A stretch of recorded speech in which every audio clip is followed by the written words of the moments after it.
Hey, everybody. Welcome to another episode of Business and Life Stories interview series brought to you by Capital Finders. I'm your host, Mike. Co-host James is slacking off this week somewhere in Papua New Guinea with a bunch of headhunters and dugout canoes. Give me some story. You guys decide if that was legit.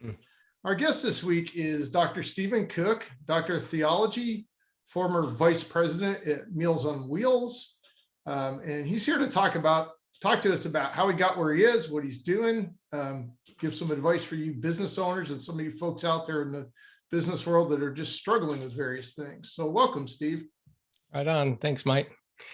So yeah, I'm glad to be part of this interview, and I'll share a little bit about my past and how I came to my current spot. Of course, you and I were in graduate school together. We shared some classes, studied together, and that was part of my journey, that brought me to where I am today.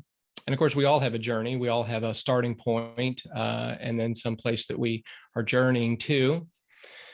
I grew up in Southern California, and about 1980, moved with my family, my parents and my brother, to Las Vegas, Nevada, and grew up relatively poor. My father was disabled and didn't work. My mom was working two jobs, and we struggled to make ends meet. Sometimes didn't know where the next meal was going to come from. And a lot of my siblings around me, my friends around me, cousins and whatnot, were not the most moral people on the planet, and got into drugs and criminal activity. And I will say that I think it was a godsend that I had a really godly grandmother that was in my life when I was a young boy, and she was a tremendous influence to me. In fact, while everybody else was modeling the lowest and the worst values in humanity, here was this woman who, for 2 years in my life, modeled excellence. And she was a graduate from 1929, with a double major in English and music. And she carried herself very well. She was a sharp dresser. She had good manners, good posture. We were very poor, but she used to, make it clear that, look, just because we're poor financially doesn't mean that we have to be poor in values or poor in education or poor in love. And, she got me to think about things that I really hadn't, considered at a young age in my life. And then my grandmother moved away, and then I slipped into what I call a dark phase in my life, where for about 10 years, living in Las Vegas, come on, it's Sin City, right? When I was a teenager there, I fell into the culture. I was pretty much free to do what I wanted to do. And I wasn't much of a student. I dropped out of school in the 10th grade, and was involved in a lot of drugs and criminal activity there in Las Vegas in the 1980s. And my life came to a point to where I had declined and wound up homeless for several weeks. Was living at a Salvation Army and sleeping in a sandbox and rooftops and laundry rooms and bleachers and, wherever I could lay my head. And I think for about a year in my life, I think I was suicidal, from the drugs and just the way that I was living. And then all the criminal activity I got involved with, was taking a toll on me. And anyway, there was a point where I woke up one morning on the grass. I remember it was the summer of 1988. And I remember waking up, and I'd been sleeping on the grass. And I woke up to the sound of kids walking by, elementary school kids. And when I sat up on the grass and the dew was on one side of my body, I had long hair back then, believe it or not, actually past my shoulders.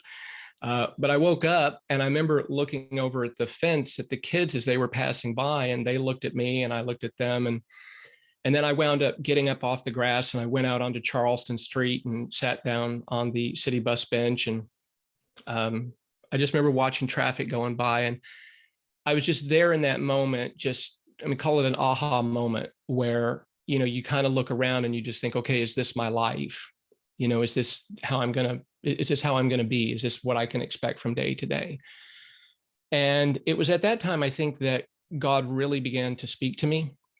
And the things from my past, the seeds that my grandmother had sown in me when I was a young boy, the things that she had taught me, scripture references, and the things that she had modeled, the Christian virtues of love and kindness and goodness, uh, began to circulate in the stream of my consciousness. And I began to think about her. She was a role model for me, I guess, at that moment, because I was thinking back on the past, and I thought, okay, well, you know, who's a template for me? Who's a role model that can help guide me, in my days ahead? And she was it. I mean, she was the one person who just kept popping in my mind. And I just thought, okay, I can't live this way.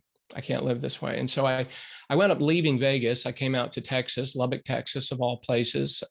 Cotton, cattle, and college is what I think Lubbock is known for. But I was out there for about 4 months, and I was drying out because I'd been using a lot of hardcore drugs, a lot of cocaine and methamphetamines, and PCP was my drug of choice actually for about 4.5 years. Kind of surprised I have any brain cells left, to be honest. But I was drying out. And anyway, I wound up at a certain point where I was, becoming clearer and clearer in my thoughts, and my heart was moving more and more in the direction of wanting to serve the Lord. And so I decided, well, I'd been running from some charges. I had a felony conviction at the time, and, I was on probation. And I decided that I was going to go back and turn myself in. I decided I was going to go back and face my charges, because I knew I couldn't go forward with this thing in my past that was lingering there. And I knew I had to deal with that. I couldn't leave that unaddressed. And so I went back and I turned myself in as a Christian. And I decided that I was going to face this as a Christian. And so once I got in there, I wound up serving a 2-year sentence is what I completed. And I was released in January of 1990 is when I got out. I didn't do the full 2 years. I got at some good time, so I got out a little bit early. But at that point, I knew that I had to really start structuring my life. So I jumped into college, had to take a bunch of non-credit courses just to bring me up to speed, because being a high school dropout, never saw 11th and 12th grade. I had to get my GED to start with. But I wound up, enrolling in a community college, and I knew that school was right for me.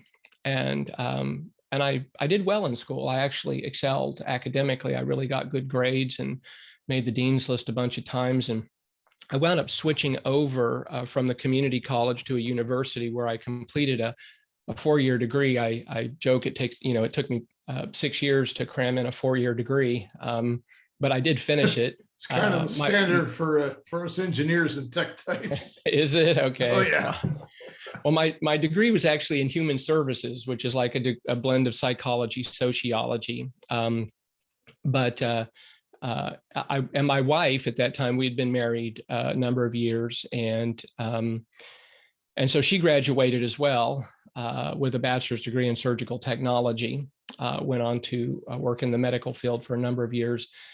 After I graduated with my bachelor's degree, I went on and did 2 years of postgraduate studies in classical literature at Texas Tech University. And then I came down to Fort Worth to work on a Master of Divinity with an emphasis in the biblical languages of Greek and Hebrew and studies in theology as well. God really blessed me. He opened doors of opportunity for me. He really put people in my life that were very kind and very gracious to me. And I was really blessed in February of 2005. I had the privilege of going out to Nevada and meeting the governor of Nevada, Governor Kenny Gwinn at the time. I also met 8 of the 9 Supreme Court justices, as well as the Nevada Attorney General. And after having a discussion with them that really wasn't very long, they had unanimously awarded me a full pardon for the crime that had sent me to prison. And I actually applied for that a few years earlier, but it took me a while to get that. But they felt that I had attained a level of success in life, that I had, remained, I guess, a good citizen that I was productive, that I was living an honest life, and they felt that I had demonstrated a level of morality that they felt comfortable awarding me a full pardon. And a few months later, I appealed to a judge in Las Vegas who then agreed to seal my records. And so that was a double blessing for me, because they say a pardon forgives and sealing forgets. And so the sealing really opened the doors for me as well, because if anybody does a background check on me now, it comes back white as snow. It's just it's clean, clear. And of course, my first test for that was to go down to a gun shop and to purchase a firearm, and which I did, and it cleared the FBI, background check. And then a few months later, I went down and took a course on a concealed handgun license, and that got that cleared as well. And so, to me, that was like a concrete expression that I really had this thing, that I had obtained, again, a level of success in life. And then I completed my master's degree, and then I went on to finish a doctorate, which I completed in July of 2017, just a few years back, with my dissertation, which was fun. So that's my academic side, blended in a little bit with my personal background. So before we get into the business side, I wanted to ask a little bit for our listeners. Mm-hmm. Describe for a little bit the kind of emotional, mental process and some of the practices that helped you. I mean, you went from being, I would guess you probably consider yourself to be a pretty tough teenager, that you didn't really have to follow the rules, and the stuff you were doing was the way you were going to go and be a crook and all this. And then you described the mental shift you made, but bringing that into the world of people that maybe haven't actually ever been caught or convicted, or even those who haven't committed actual crimes, but still have made mistakes early. Mm-hmm. And we see this with entrepreneurs all the time, sacrificing the family, sacrificing this, things they really shouldn't be sacrificing to the extent that they do. And then realizing later they made a mistake. So parallel to your situation, what are some of the things that you did to help yourself to make that shift? It's like, oh my gosh, I've got this conviction, I did this jail time, and all the pressure, and I mean, prison's not a place where you get to be particularly kind to people. You got to be pretty tough in prison. Right. But you talked about coming out, and I know you, I've known you for a number of years. You're a very kind person. Mm-hmm. But you also have that steel spine that's there when you need it. So kind of what are some of the things that you think would help people in business who are struggling, who said, geez, I made all these mistakes, there's no recovery from this, what do I do? Right. No, I appreciate that. Yeah. And so going into prison, I grew up, again, in very rough neighborhoods. And in Las Vegas, so the neighborhood we were in, we had a lot of gang activity. We had drive-by shootings. There was lots of drugs floating around. There was crime everywhere. And so that was my familiar place. Going into prison for me really wasn't that tough. I mean, don't get me wrong, it wasn't what I wanted. And I actually prayed 100 times. I said, God, don't let me go. Don't let me go. Don't let me go. I don't see anything good there. God, don't let me go. But I realized that there are times where God doesn't answer my prayers. And I operate on the principle that what he does not remove, he intends for me to deal with. And so prison was in front of me. The judge did rule that I needed to go. And I think for me, I needed to establish a mindset really early on. So when I went into prison, the kind of people that were there really didn't put me off. I wasn't intimidated by it. Let me put it that way. The challenge for me was, how was I going to live out my Christian virtues? How was I going to live this new identity and abandon the old life? Because those sorts of transitions aren't easy to make. And sometimes old habits die hard, so to say. And I wish that I could say that I did everything right all the time, but I realized then, and I realize now, that relapse doesn't mean collapse, that I can have moments of failure, but you have to keep getting up. You have to have a sense of determination. And I think some people come into the world with a certain amount of fire in the belly, and some people don't. And you can't create that. It's just like either it's there or it's not there. But I think I was a very strong-willed child when I was younger. And I think that sense of determination, I think, was something that God used within me to help me face this. And so it became a real challenge for me to live differently. But my attitude was this. My attitude was, if I can deal with this and grow as a Christian, if I can be successful here, then basically watch out, world, because here I come.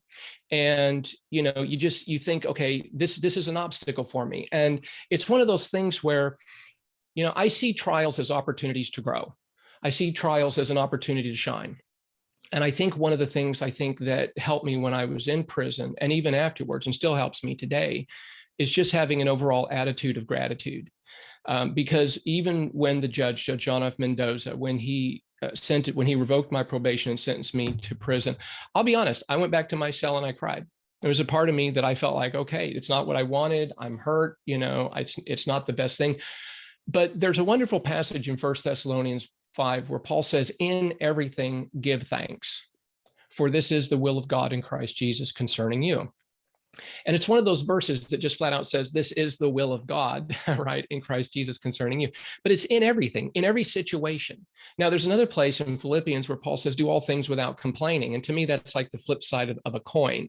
So in one sense, you don't complain, but you learn to give thanks. You learn to have an attitude of gratitude, and you learn to face the difficulty, and you learn to face the trial, and you learn to face the hardship with the understanding that the sovereign God is in control of that situation. And he's not, if he sends you through it, if he sends you through it, he'll guide you, he'll strengthen you, he'll be there with you.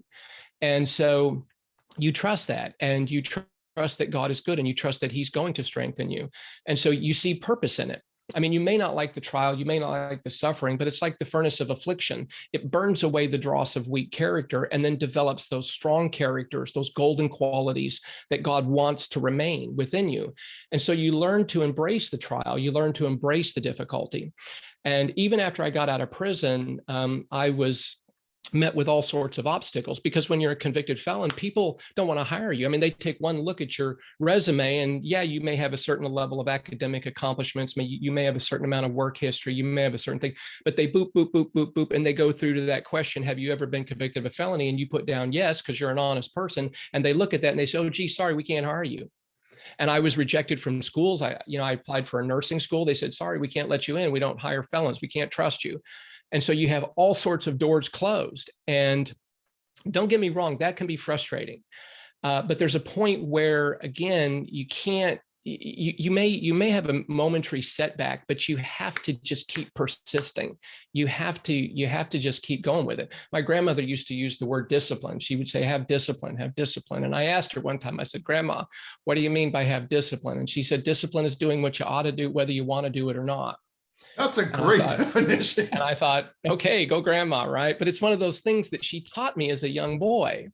And so it's one of those little nuggets that has served me well throughout life.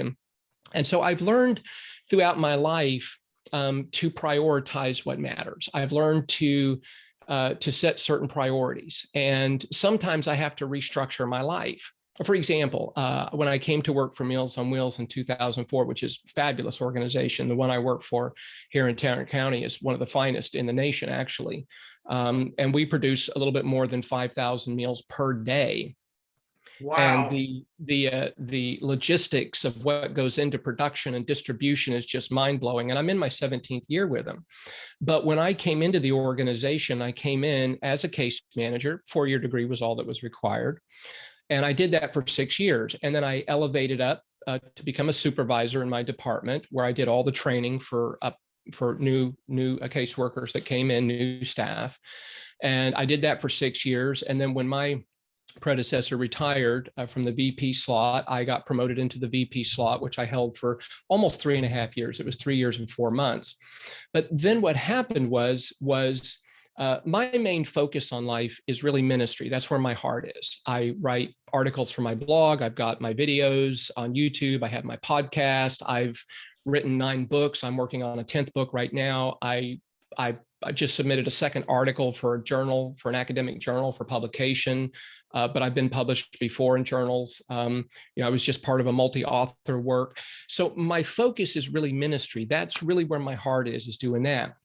And what happened was my job began to take on a lot more, it became a lot more stressful. The job shifted, because sometimes what you start with and you enjoy, a few years later may shift and become something different. Yeah, we call this And mission creep, piling more and more yeah, work on us well, while paying the same wages, but more responsibility. yeah. Yeah, yeah. Yeah, that's exactly right. So I'll tie this together real quick. So I was dealing with some stressors. I was dealing with my mom in her final years. She was dealing with dementia. She was in decline.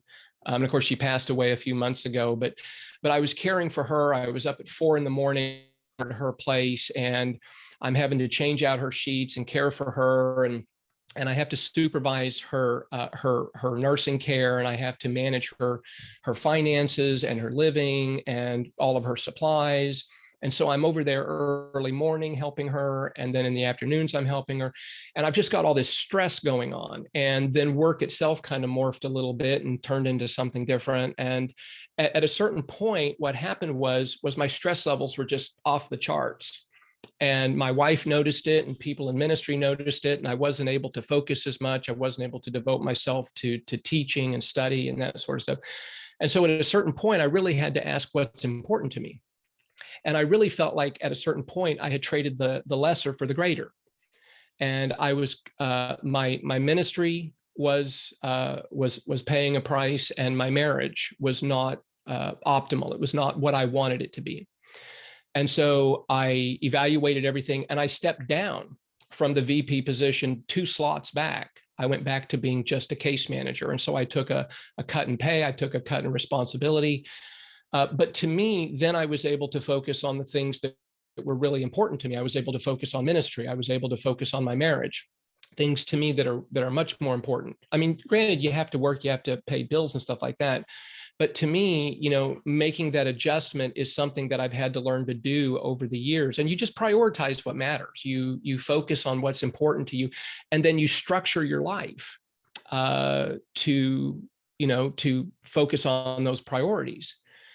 And so that's one of the things I think that from my past, I think one of the things that has helped me in these situations where I'm facing a difficulty, because you feel sometimes the tension in life. You feel those tensions where you're asking, okay, well, I'm pursuing this thing, but is this the best? Is this the best? And is this the most satisfying to me?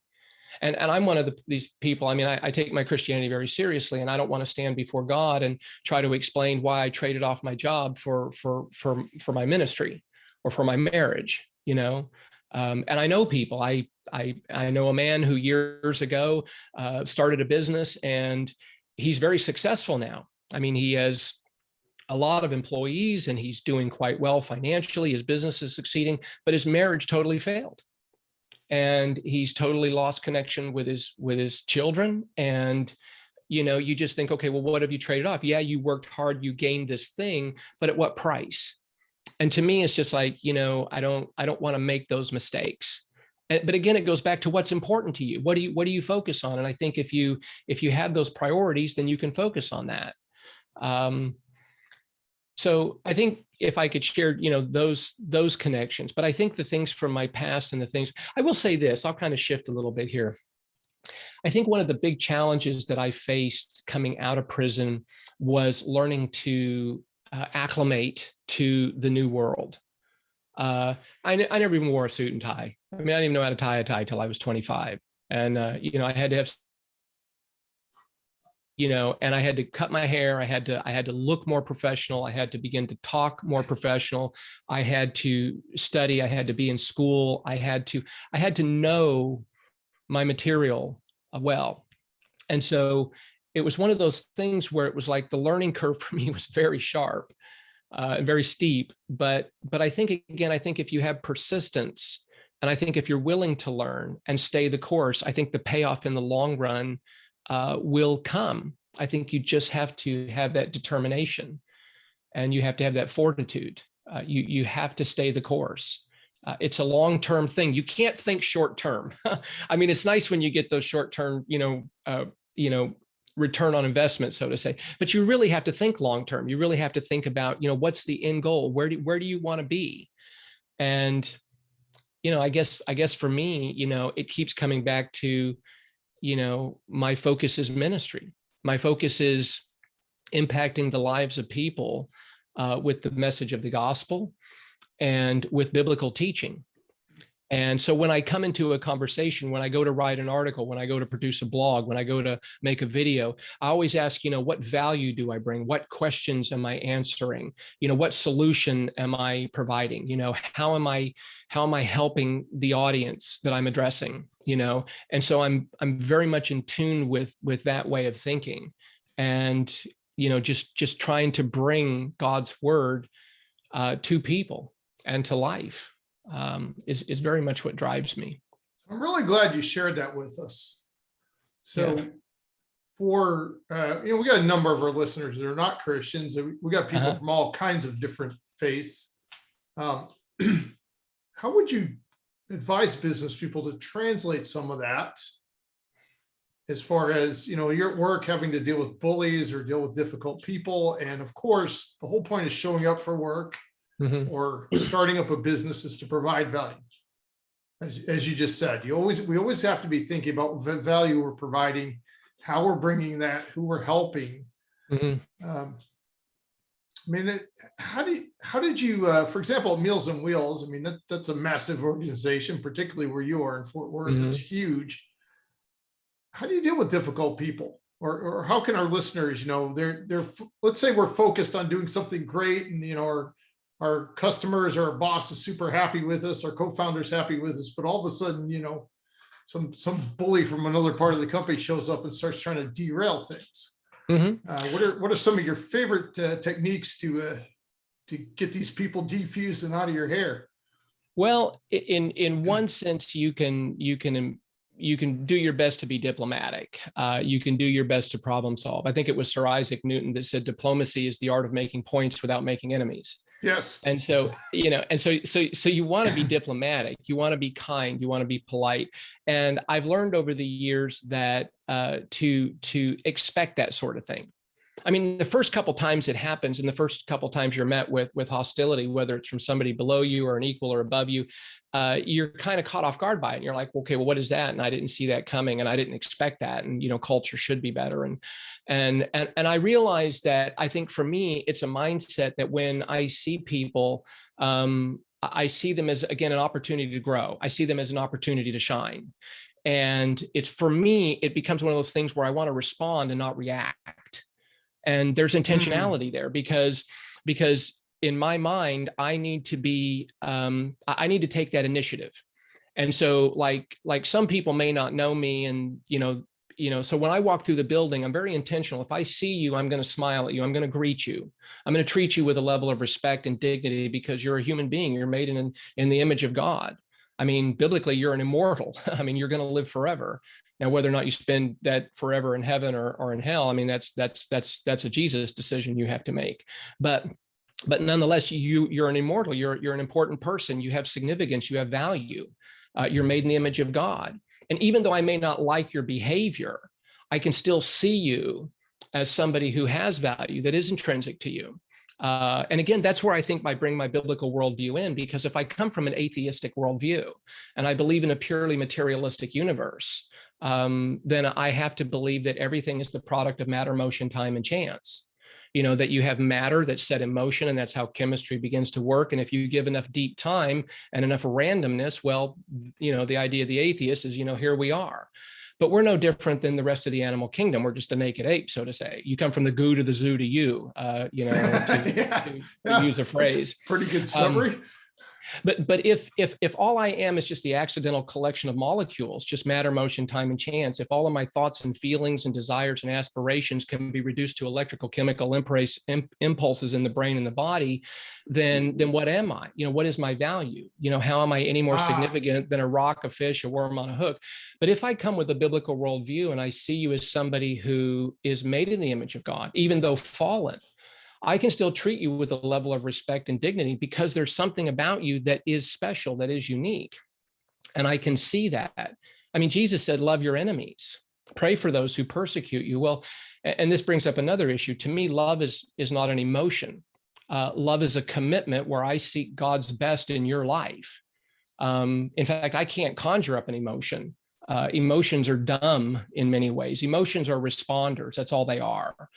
Emotions never operate on their own. You have to have a thought or make a decision, and emotion responds. For example, they say that anger is a response to a perceived injustice, real or imagined. And that's true. If you see an injustice, you have this response of anger, but anger is always the response to the perceived injustice. Right. It's the real, court of real response or imagined. that says that's not right, and then it bothers us. But emotion, right? But emotion is Yeah. dumb in that sense. Emotion is just it's like the trailer that follows the truck. I mean, I was watching Sense and Sensibility the other day, and you get to the end of the show, and the guy gets the girl, and Emma Thompson does a great job. I started crying, right? It's a totally fictional situation, but my emotions don't know that. So my point is that I can't let emotion drive me. I have to let reason drive me. And I have to, when emotion flares, I have to check that and bring that into I have to restrain that and let, in my situation, I let God's word dictate how I respond to that situation, with kindness, with gentleness, with love. And so, for me, it is a response and not a reaction. But again, there's intentionality there. It's something that I have to approach it. And I approach it with the idea that I'm here to serve you. I'm here to help you as best I can. And that means I approach it with a sacrificial mindset. But again, there's intentionality there, because you will be met with that hostility. And what do you do with that? And if you react to it, well, all you're doing is, pouring gas on the fire. You're not really helping the situation. You're not really bringing a solution. Now, the other person may not understand you. They may not appreciate you, but that's okay, because I cannot operate from a defensive position. I want to operate from an offensive position, and I want it to be a position of kindness and love, and just having that right attitude. And so it does become a challenge. I'm not going to say it doesn't. I'm not going to say that there isn't a fire that sometimes burns within. But again, I can't let emotion drive that, and I can't react to the situation. So when I'm at work and I'm in those moments where I'm dealing with that tension, and sometimes it's a client, you're talking with a client on the phone, and all of a sudden they erupt, they get angry. Well, maybe they're having a bad day. Maybe there's something going on. Maybe a lot of our clients, have cognitive issues. They're in later stages in life. So it could be, dementia. Again, you learn discipline. You learn to be measured in your response. You learn to be measured in your words, very intentional. And it just becomes part of the training. It just becomes part of the development. And when you face the difficulty, don't run from it. Welcome it, learn from it. You will have those moments where you'll fail. I mean, welcome to the human race. I mean, we all do, right? But again, relapse doesn't have to mean collapse. You can get up, you can rebound, you can get back in the game, and you can say, okay, you know what, I messed up here. Here's what happened. And this is where I think you really have to think about life as a whole. I very much believe in mental health, and I very much believe that much of who I am when I'm performing optimally means that I've had a good night's rest. I've had a good meal. I'm exercising. I've structured my life in such a way that I'm managing my stress levels because I'm managing the activities of my life. I pick the things that I'm involved with. Sometimes I have to say no, because if I say yes and it pushes my stress levels too high, well, then life is very interconnected, isn't it? It's like that spider web. You pull on one strand and the whole thing moves. And you start tinkering with one area of life and it will affect other areas of life. And so you really have to think about the whole picture, So, I mean, sometimes if I'm short-tempered, maybe it's because I didn't sleep very well. Maybe it's because I haven't been eating well or not exercising or something of that nature, So I always have to kind of think about, what's going on in other areas of my life. It's a big system in many ways. It is. Anyway, I don't know if I answered your question. I think I rambled a little bit there, but hopefully excellent. There was something there of substance that came out of that. So it's really excellent because a number of our associates, a number of our listeners are really the kind of people that would prefer to be kind at work and prefer to because they're mostly business founders and they're looking to bring value to their clients and they're looking to get clients and get funding. So kindness is a big part of that, but it's so often that is perceived as weakness. Now, what I typically tell people, what James tells people is that the kind of folks that perceive kindness as being weakness have an internal problem themselves, I would agree with whatever that may be. They're internally weak, that they can't recognize the value of kindness. And also kindness can often be accompanied by solid steel spine, as you know, because you have one. Thank you. So what are some thoughts that you could share with our listeners about, as we're going through life in our business and being kind and trying to keep things balanced, and we're having to find things to delegate because you can't do everything. Mm-hmm. Certainly can't do everything and have good relationships all at the same time. What are some things that keep you being kind? Now, you've already shared with us about, kind of backing up and, responding rather than reacting, Mm-hmm. and not letting emotions drive the conversation, but letting thought drive the conversation. Right. So what are some things that, other things that you would do, or things you could recommend for people? Or do you have a book that covers this? I know you've written at least 9 books now. Yeah. Yeah. A lot of what I do is very much, grounded in the Word of God. I mean, that's where I spend my days. In fact, I structure my life in such a way that I go to bed usually at around 6 o'clock every night. Oh my word. Yes. And I've been doing that since about 2005. That's been my pattern. I found that when I was in school, I found that I was coming home at the end of a long work day and trying to read something 2-3 times, and my comprehension was very low. And so I started going to bed early and getting up around 2:30, 3 o'clock. And I had several hours in the morning. Well, that's still my practice. I still get up most mornings around 2:30 or 3, and I'm up and I'm spending usually about 3 hours of study time in the Word. I'm doing exegetical analysis of the biblical text. I'm looking at it historically, theologically, culturally, and so on. And that's my quiet time. That's my time of charging my battery, because you don't want to go to work with your low battery light blinking. I mean, you definitely need to have a fully charged battery, and it starts with the right mental attitude. And so how I structure my day, but when I come in, again, there's intentionality there. When I come in, I want to see people as important to me. I want to see, because look, I mean, if I'm in pursuit of a project and we're shooting for a deadline, and I apply brutal tactics to my staff or to my coworkers in an attempt to meet an objective, but in the meantime, I damage them as a human being. If I damage them psychologically, if I damage them socially, if I leave scars with them, have I traded the lesser for the greater? What's the most important thing? And, I would rather have somebody that has a consistent measured pattern of success, even if they fall a little bit short, if they are able to create a culture of stability. And listen, culture isn't an accident.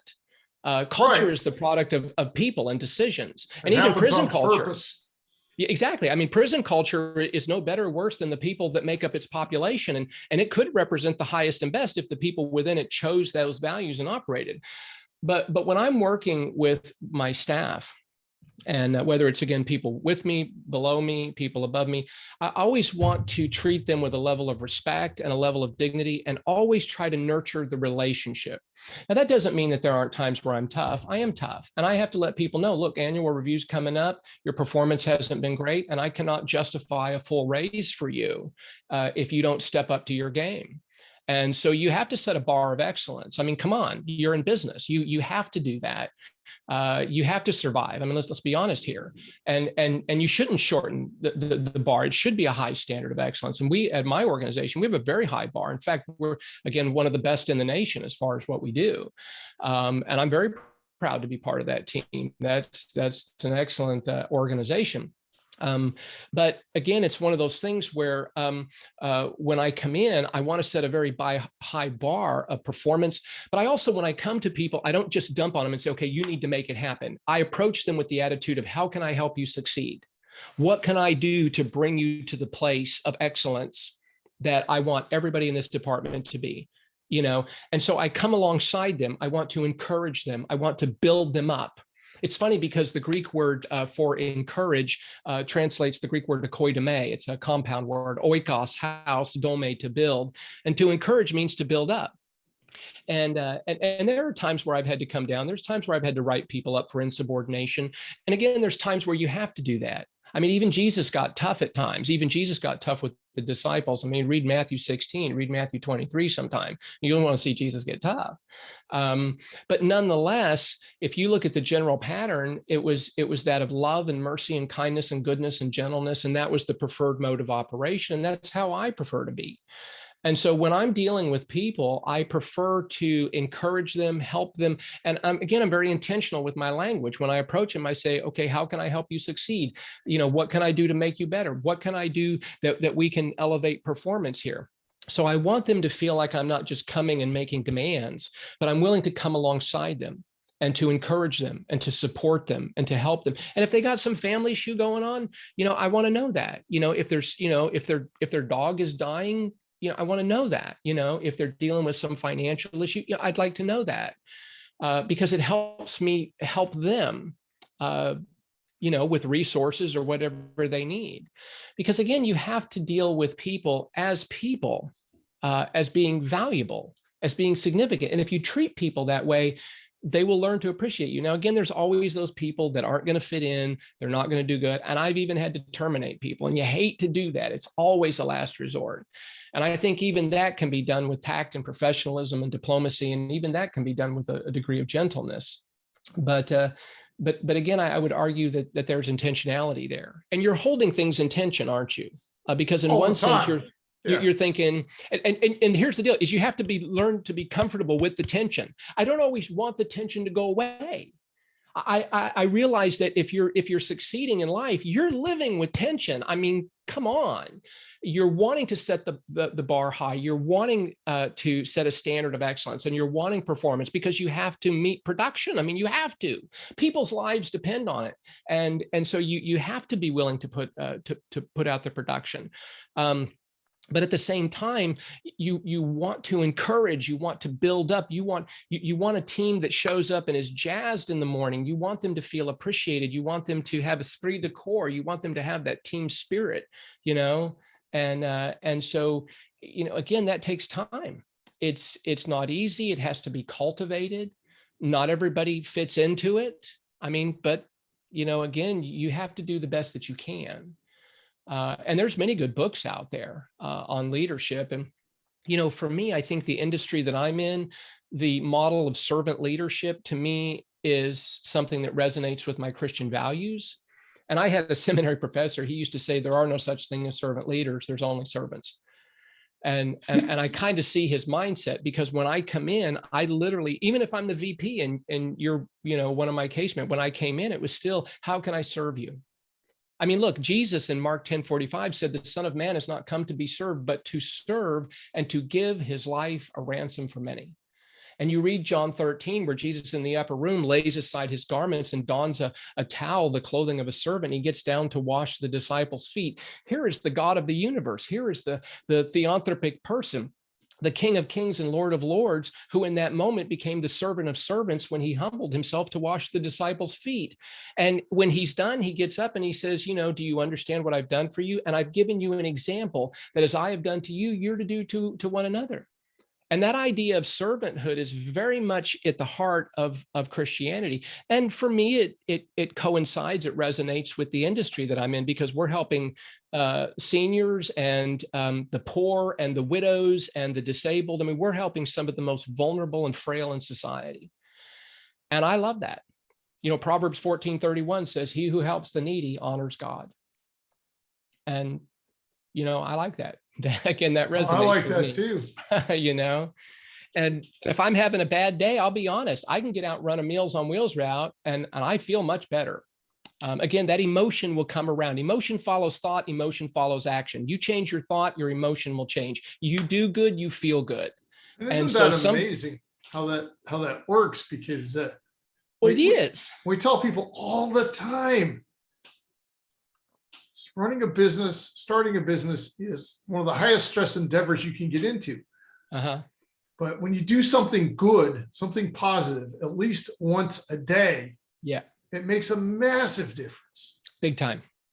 So Big you've time. written 9 books. When's number 10 coming out? It's a work in progress. A work in progress. As all of them are. I'm probably about a third of the way through it. And I've got multiple projects going on. I'm very, very busy. Here's the deal is I am a volunteer minister. In the 30 years that I've been doing ministry, I've only been paid probably 3.5 of those years. Everything I do is as a volunteer. It's in my spare time. And, I'm up at 3:00 in the morning. I'm writing articles. I'm preparing for Saturday lessons. I'm preparing for Sunday morning service. I'm writing a journal article. I'm writing another chapter in a book to be published. But I don't publish the books with the idea of making money. I'd love to give all my books away. All my podcasts are free. Everything I do is free. And I base that off of Matthew 10, where Jesus told the disciples, freely you have received, freely give. Right. And I believe in that open-handedness. Now that's true for me. But to be honest, sometimes I feel like the scientist who can't get funding, so I have to work my projects in my kitchen sink or in my garage, because that's my laboratory. Now, don't get me wrong. There are people that step up and who make contributions. In fact, this camera that I'm using was a contribution. I got a new mic. I got a new Elgato lamp. People have made contributions that I have used to help pay for websites. Because look, on my meager salary, it's hard for me to afford to pay for the websites. I mean, they're expensive. But people have stepped up and made donations. And, this is God and his goodness working in the hearts of people. And if people believe in the product, they'll support you. If people believe in the ministry, they'll give to you. Exactly. I'm really glad you said that for our audience. It's a great note for us to end on. We're going to have Stephen back again, folks. Okay. Thing I wanted to point out, I hope you all heard that. I hope you heard that loud and clear, guys and girls. In the process and the impetus and the love that you have to give value to your clients and to build your businesses, treating people right and building that positive culture is key. And even though at the time it might seem like it's a distraction, it's taking too long, people don't appreciate it, whatever, you got to hold that tension, as Stephen told us. Yeah. I've read all his books, as I do with all our guests, whatever they've written, recorded, whatever, I go listen to it. There's a link below this video where you can go read those books. Highly recommended. There are a variety of topics, and go ahead and email us with questions that you'd like Stephen to answer next time he's on. All right. Thanks for being here, Steve. Really appreciate it. Mike, thanks for the opportunity, buddy. Appreciate what you're doing.